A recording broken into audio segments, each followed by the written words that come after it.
Good morning, everybody. Welcome to another beautiful Friday with our SafeDefend Live. Joined today by my friend, my compadre, my business partner, Captain America, Dave Evans. How are you, buddy? What is up, everybody? I can tell you, Phil and I have had a fun week. We spent the whole day yesterday with the SafeDefend team talking about great things and excited. Phil, thanks for letting me be on the live today for SafeDefend because I love those guys. They're doing great Well, stuff.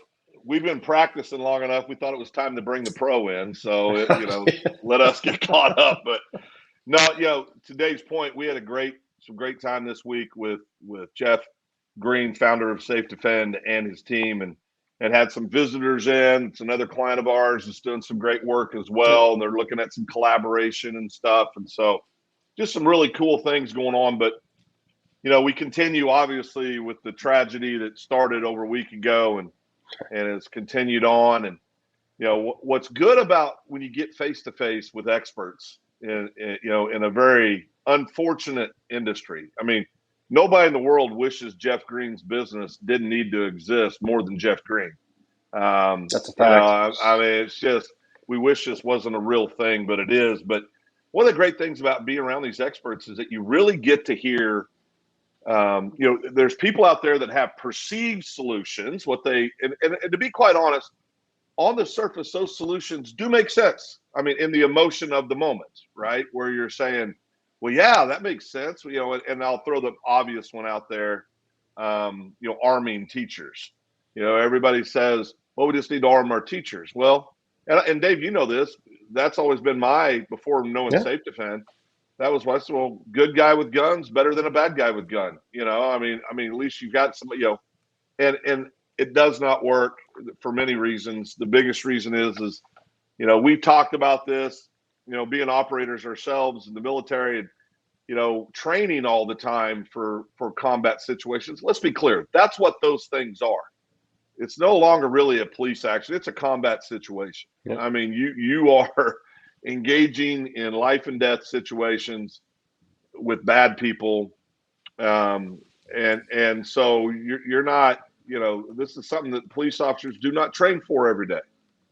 And in the military, there's units in there that they train for this every day. Every day we train for this stuff.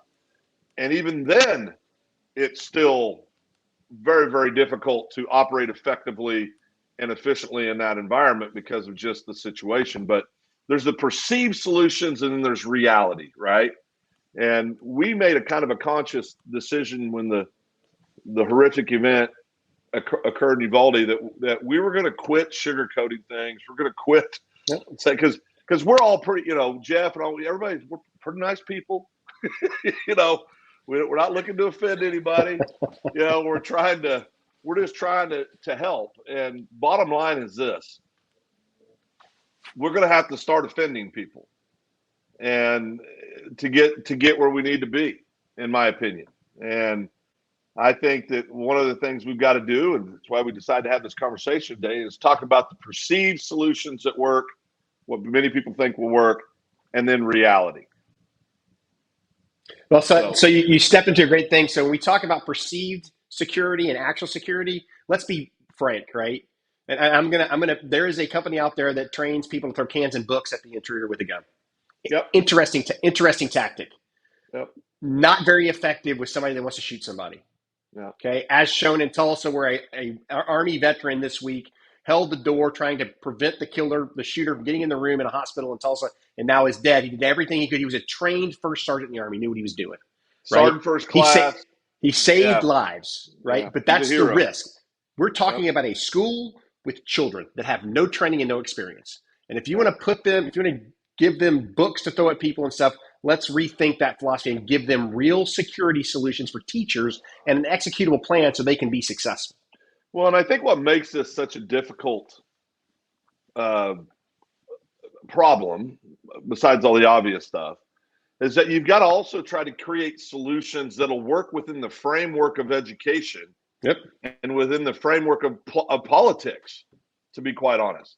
And, we were having a conversation this week and somebody said, well, we just need to get senators going and just force them to do this. We're like, well, that's not how it works. It's facts. Yeah, I don't disagree with you, but, do you want to get to the objective, or you just want to run into a wall repeatedly, right? And so I think, to your point, there's all kinds of trainings out there. There's a lot of apps out there, which apps, again, perception by itself, I'm talking about a standalone app is the only solution. I think there's a place for apps in the solution, which, SafeDefend is currently developing, but I think that's to round out what you really got to have, which it will not change. It's immediate notification.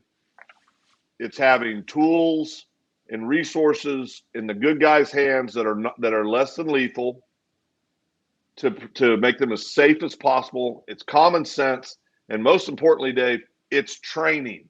Absolutely. You have got to train on this. We have got to quit acting like that this is something we can build a vestibule and have a camera system and we think we've done everything we can do. That's not reality. Technology not will reality. not. Technology alone will not solve this problem. No, it won't. And it won't. There's some great technology that helps. Yeah. There's great technology that helps, but if our teachers and their students don't know what to do when this situation happens and they don't step through the drill, I'm not talking about bringing active shooters in the gun, but have them walk through. If when you hear this, this is what we need to do. Get to the safe corner in the room. Where is the safe corner? Have we identified that, right? Can we evacuate? Can we run away from the threat? Can we get out of is there a back door to go out, right? Have we walked through the process? This is the craziest thing in the world, and I do this today. When I fly and I get on an airplane, I count how many seats it is to the nearest emergency exit. Yeah. So if the airplane fills up with smoke, I know exactly how many seats and where I'm going. Ladies and gentlemen, I do that every time I fly. When I go into a situation, I don't put my back to a door because of the training that I went to. We need our kids to be trained in simple little things like that can be made really fun for them, but they know what to do and it makes sense and they know why they're doing it. Our kids are very intelligent. Yeah, and I think too, for the educators, the staff members that are in the buildings or the employees, like you said, unfortunately in our home state, 4 lost souls and victims, and then 1 perpetrator, died, and all the collateral damage from that act. It can happen in businesses, happens in hospitals, churches, obviously schools. It can happen anywhere, and we've got to train the people inside those buildings on what to do. Even if it's as simple as because one of the big objections is we can't really train active shooter because you'll traumatize the kids. Well, okay. I see that. I do. I see that. Hold on, Nichols. Do you remember back in grade school we trained for a nuclear bomb? Yes, Dave, but it's a different time now. so I guess we are old. But youth is bliss, because I thought if I really sat down and put my head between my legs, I would survive. You're okay. Thought it was okay. We watched the Fallout videos, how to build a radiation tunnel as a kid. Okay, we're digging a hole. Hey, Phil, I got to share something with you before we go on, because these active shooter situations hit closer to home than most people think. Both of my nieces worked at the hospital when this happened, but we lost 2 people we knew in my family in that incident. One was a classmate of my wife's from college, and one was a neighbor from Sand Springs. Oh, wow. So this stuff, it's touching everybody. And then I think we need to really get serious about this, because that could have been me. That could have been my niece. That could have been my wife. Right. And when it's close to home, and all those people that it's happened, they know what I'm talking about. It's time to start being thoughtful in what we're doing, attack the root cause of the problem, and give teachers and students tools where they can go execute and save their lives. Yeah. Yeah. And I think, there's no doubt. And I think there's another company out there doing good, trying to do the best they can, trying to get work out of it. It's an app only deal. And what they really sell is they have all these police officers out there. And if there's ever an active shooter, what part of their solution is they can notify everybody on and off duty so they can respond. Now, on the surface, that you go, well, that's good. Good people with guns, close, get to the school. So what are you going to do, though, if you don't have good comm, and now there's a good person with a weapon, they don't know if they're the active shooter, they don't know. And it creates all these questions that are just they're just, impossible to solve. So I think, what we believe though is it's a combination. You got to have that immediate notification. You got to have tools to allow the adults to defend themselves and the students in a non-lethal way to where it makes sense. You don't want educators engaging a shooter. I mean, They're first of not all, trained in it. well, not only that, you go interview. I mean, there's been tons of studies done, tons of surveys done. SafeDefend's done these. Many other independent sources have done these. A very, very, very, very high percentage of educators say, we don't want nothing to do with that. You hear comments like, I couldn't shoot a student. You hear, all these different things. I think what's going to be part of the potential fallout of all these increase in active shooter situations, it's going to be even tougher to find educators. 100%. I really believe that. Teachers are thoughtful people that they want to teach kids. They don't want to worry about whether they're going to live or die when they go to work. Same as parents for these students. And you brought up the point about arming teachers. If they're trained and that you train them in the right way, some schools are doing that. And if you're going to do that, great. Let's get them the training they need on a regular basis, putting bullets downrange to get them comfortable with a weapon like they should be. Or let's not do that. 23 years in the Air Force, Phil, and I can tell you this. Our first combat mission in Afghanistan in 2001, they said they're going to put guns on the airplane for a bunch of Air Force crew members. Yeah. That is not a normal occurrence. No.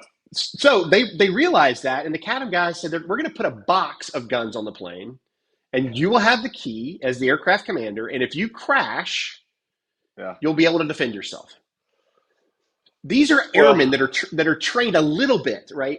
They get their 1 year every year CADM certification, whatever, and that's how they handle that situation. So I say that to say, if the decision by a school district is to put weapons in teachers' hands, make sure they're going down range on a regular basis and putting bullets down range, and they're comfortable with a firearm, and they understand how to protect it from students, and they do all those things that have to be done, because you can't just give somebody a gun. Yeah, and that's not going to happen, obviously. And I think there's also this challenge, and this is real world. I'm not saying good or bad, but it's real world. Go out and start arming teachers and see what the education unions say about that across the country. I mean, there's going to be. Now, I'm not saying there's not people that would be willing. There are. I know people that would be willing. I'm not saying it'd be good. I'm not saying it'd be effective, because you got to think about tactically all the stuff that could go wrong. I mean, again, who's a good person? Who's the bad person? I mean, communication is always the problem. So that's why having a system like SafeDefend, it's got that immediate notification. It's got tools and resources for the good people to use to protect the students and their own lives. That's why those kind of things matter. Uvalde shooting, we now know that there was a call made in. There was like 6 dead minutes before the person ever entered into the building, where nothing happened before the shooter entered the building. 6 minutes. If you had immediate notification and you had trained on what to do in this situation, there's a great chance that person never gets in the building. SafeDefend did this. SafeDefend already solved this problem 3 years ago for a school. There was a violent person in a car being chased by the police. Yep. The police called the school. The school hit the button, locked the school down with the SafeDefend system. And the violent individual who tried to get into school couldn't because it was locked. Yep. This has happened. It has been successful. And I want everybody to know that Phil and I are not against guns. We're not against arming teachers. What we're saying is you need to have immediate notification. You've got to reduce that response time from seconds to minutes and lock the students down. But at the same time, you have, whatever you decide to do, whatever tools you give your teachers, you have to have a consistent semester or quarterly training plan for the students and the teachers on what to do to be safe when things do not go right. And military guys like us, we train all the time for the one time things go crazy. Yeah, it costs a lot of money. I got asked one time, Dave, with my job in the service, I got asked, I said, what's that like? Is it scary? I go, no, it's I describe it as, usually about 350 days of boredom mixed in with 15 days of sheer terror. Well, it is what it is. And from a pilot's perspective, all the sim training where they fail every engine on the airplane, everything, it actually works, because when that stuff happens, when things You go know what to do. awry, Yeah. you don't think. You go through the process and what you're trained to do, and you step through. And then when it's over, you panic. Go, oh my God, what happened? But you just snap into that role. And for our kids and our teachers, I would love for us to work with these teachers and students at SafeDefend and show them what they can do in a fun way Yep. that doesn't make them fearful, but it says, if this bad person does this bad thing, this is what we're going to do to stay safe. We're going to play the quiet game. We're going to get in the safe corner. We're going to get these tools, and you're going to grab this phone, and you're going to do this, and we're going to give them a job, right? A role, Yep.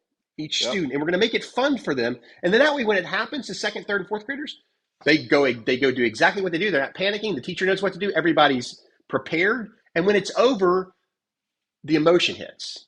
Yeah. But you have to train to get them to that point. You have to.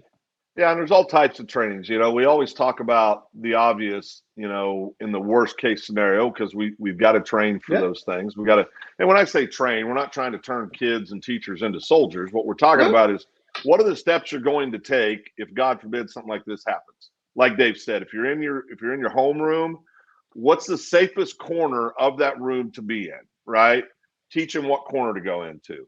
The jobs, great. That kids love responsibility. You always have those kids that love that responsibility. Johnny, you're going to follow, this row is going to go here. This row is going to walk this way. This row is going to walk that way. Teacher trains them what they're going to do.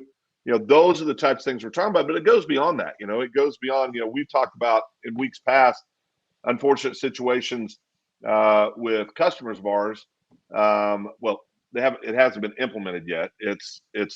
We're doing a pilot program with this huge district that's getting ready to kick off. We're doing some installation stuff now.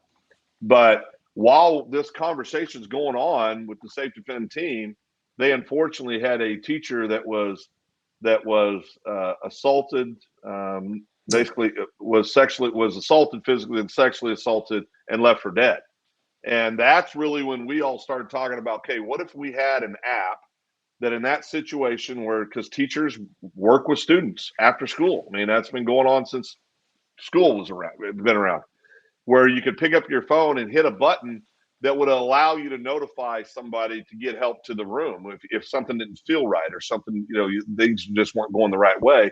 Everybody has their phone. There's nothing unusual about somebody holding their phone, and so I think those are the kind of things we got to quit not talking about the uncomfortable things because they're uncomfortable, and we've got to start working to solutions that are going to make the people we love as safe as possible. Now, can you ever rid the world of these things happening? No, you cannot, because there's human beings out there with mental illness. There's human beings out there with bad intentions. There's just challenges out there in the world. That's part of the world. You can't not live life, but you can prepare yourself if, God forbid, things like that happen in your life.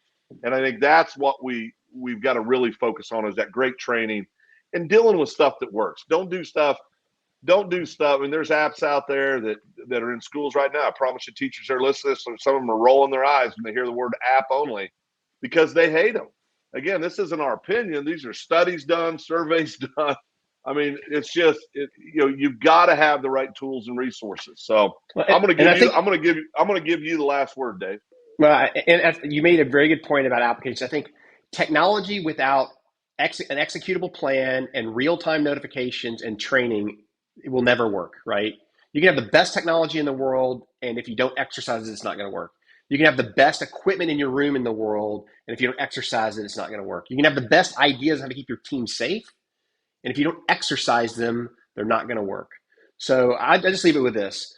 It's time for us all to get at a table and talk about real solutions, immediate notification, executable training plans, and technology that integrates and reduces confusion in the event of an active shooter situation. Those are the three pillars of dealing in a combat role of these challenges in schools. And until we do that, it's not going to get slowed down or stopped. It's not. That's the last word, guys. We appreciate you joining us on SafeDefend Facebook Live. We do this every Friday at 9:30 Central Time. Again, if you have questions, or if you're looking for resources on how you can help your local district or your business, just to ask questions. Fire an email off at jeff@safedefend.com. You can also send it to info@safedefend.com. And the experts at SafeDefend will get right back with you, and we'll help any way we can. Dave, always fun to have you on here. You always Absolutely. keep me on Thanks, my Phil. toes. I appreciate you very much. We'll see you next week on SafeDefend Live.